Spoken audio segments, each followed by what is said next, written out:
Hello, this is Alex from phpacademy.org, and in this video for the new Boston I'm going to be talking about post data. Now, we've already looked at get data and forms and then form security, but we've been currently displaying all of our data, the variable names and the variable data in our URL. So our structure has been index.php, and then we've had things like date equals Monday, day equals Monday, and then blah blah blah, so on.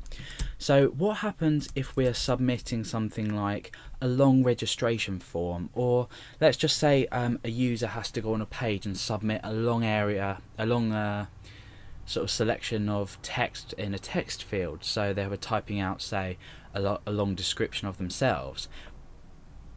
For this purpose, it's not a good idea in any means to use get, but what we do is we use something called post, and this uses a different method. It uses the HTTP post method, and this processes the data. It sends the data directly to the form and doesn't include it in the URL itself.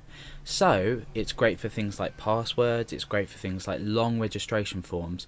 As well, it's good to note that get actually does have, if you were to use variables like this, a lot of browsers and web servers have limits on how much get data can be processed at once.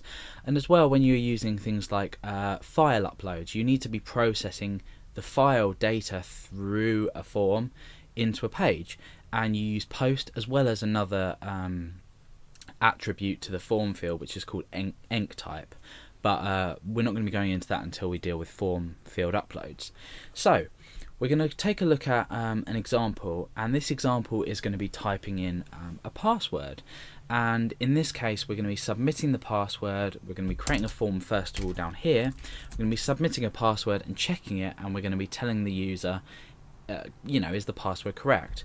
So we're going to start off by setting up our form, and we have the form action and the method as usual. And remember, the form action, we can either go to another PHP page or we can stay on the same one. In this case I'm staying on exactly the same one, so we're submitting all the data inside this form to index.php. The method though, instead of get, is going to be post, and this automatically means that the data is not going to be sent, well, it's going to be sent as post, it's not going to be sent as get. So let's say password, and we break down and we have an input type. Now this time we're not going to choose text, because what would happen would be is we would be able to see anything we typed in here. However, we are going to choose the type password, and this means that the browser interprets this as a password field and you can no longer see anything in there. So that's interesting if you didn't already know how to do that. The name of this is going to be password.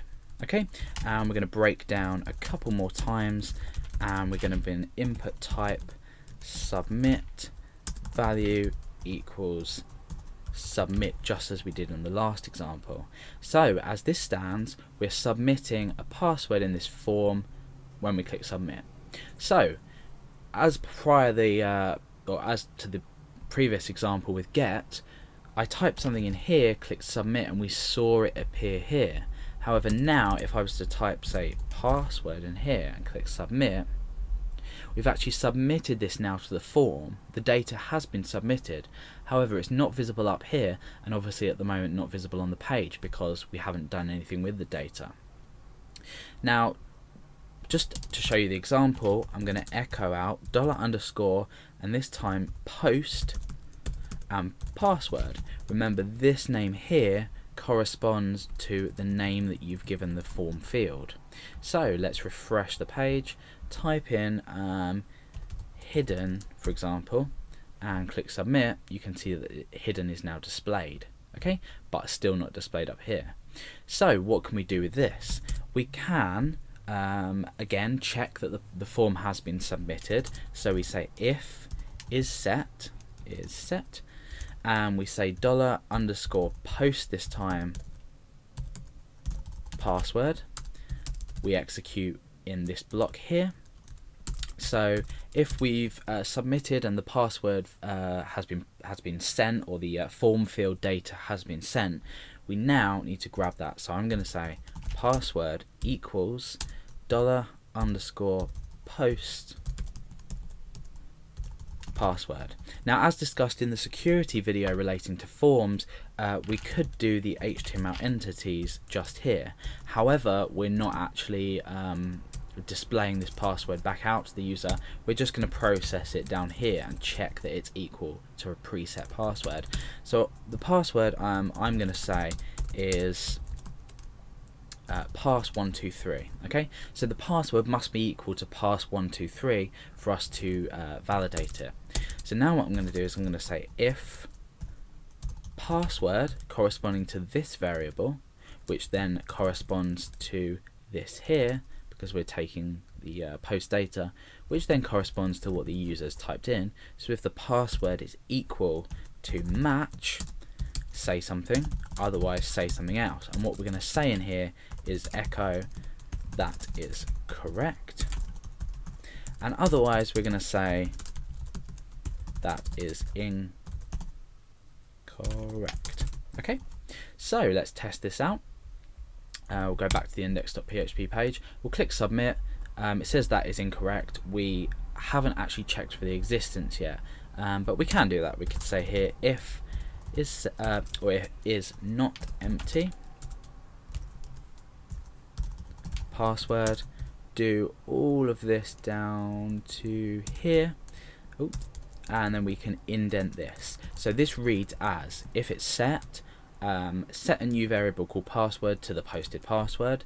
If it's not empty, do all of this, and then otherwise, I mean, can you see in my text editor where when I click to the end of this curly bracket here, that highlights in red, this also highlights in red. So I can see that this starts here and ends here, therefore I can do else please enter a password. Okay, so let's go back onto our page. Now I'm going to submit it without entering anything, and it says please enter a password. Now I'm going to enter a password, just absolutely anything, into the form and click submit. That is incorrect. Now if I was to type pass123 and I was to click submit, we've validated that as correct, therefore we're displayed with the message that is correct. So we've posted a password through this form. We've used the post method with the HTTP post method, which doesn't display it here, and has allowed us to process it in secret. Now I'm not going to show you an example, but if you were processing, say, a long amount of data, you'd also use the post, as well as file uploads like I discussed earlier, but that will be later on in the series. So this is basically posting variables in PHP.